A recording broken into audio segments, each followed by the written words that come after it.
पटना बिहार बाबा सिद्दगी हत्या मामले पर कांग्रेस नेता ताकिर अनवर ने कहा वह कांग्रेस के वरिष्ठ नेता थे, फिर उन्होंने अजीत पवार के गुट में शामिल हो गए। वह एक जमीन से जुड़े हुए नेता थे। उनकी हत्या मुंबई और महाराष्ट्र में कानून व्यवस्था की स्थिति को दर्शाती है।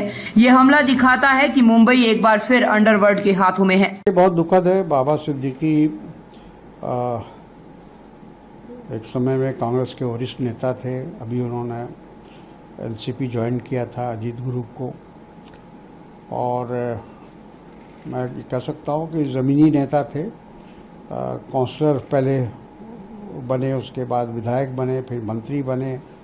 तो हर तरह से एक सक्षम व्यक्ति थे और अपने क्षेत्र में लोकप्रिय भी थे।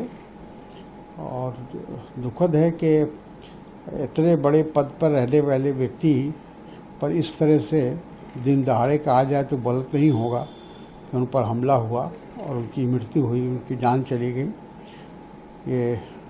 ये इस बात को दर्शाता है कि बम्बई में और पूरे महाराष्ट्र में कानून व्यवस्था की क्या स्थिति है। और बड़ा बड़ा दावा करने वाली भारतीय जनता पार्टी और वहाँ की जो सत्ताधारी दल है उसकी कलई खुल जाती है जब उसी गठबंधन के एक व्यक्ति को या एक नेता को की हत्या हो जाती है। इससे ये भी जाहिर होता है कि जो इंटेलिजेंस विभाग है वो भी अपने ढंग से काम नहीं कर रहा है।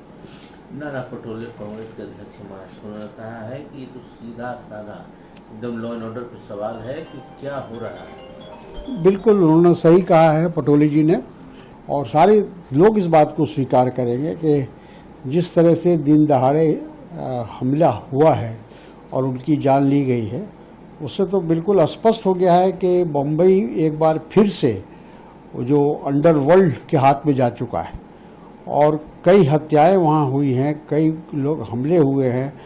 कुछ दिन पहले सलमान खान के ऊपर भी अटैक हुआ था, एक तरह से उन ऊपर भी गोली चलाने की कोशिश की थी। तो ये सारी चीज़ें दर्शाता है कि आप का जो प्रशासन की जो पकड़ है वो बिल्कुल ढीली हो चुकी है।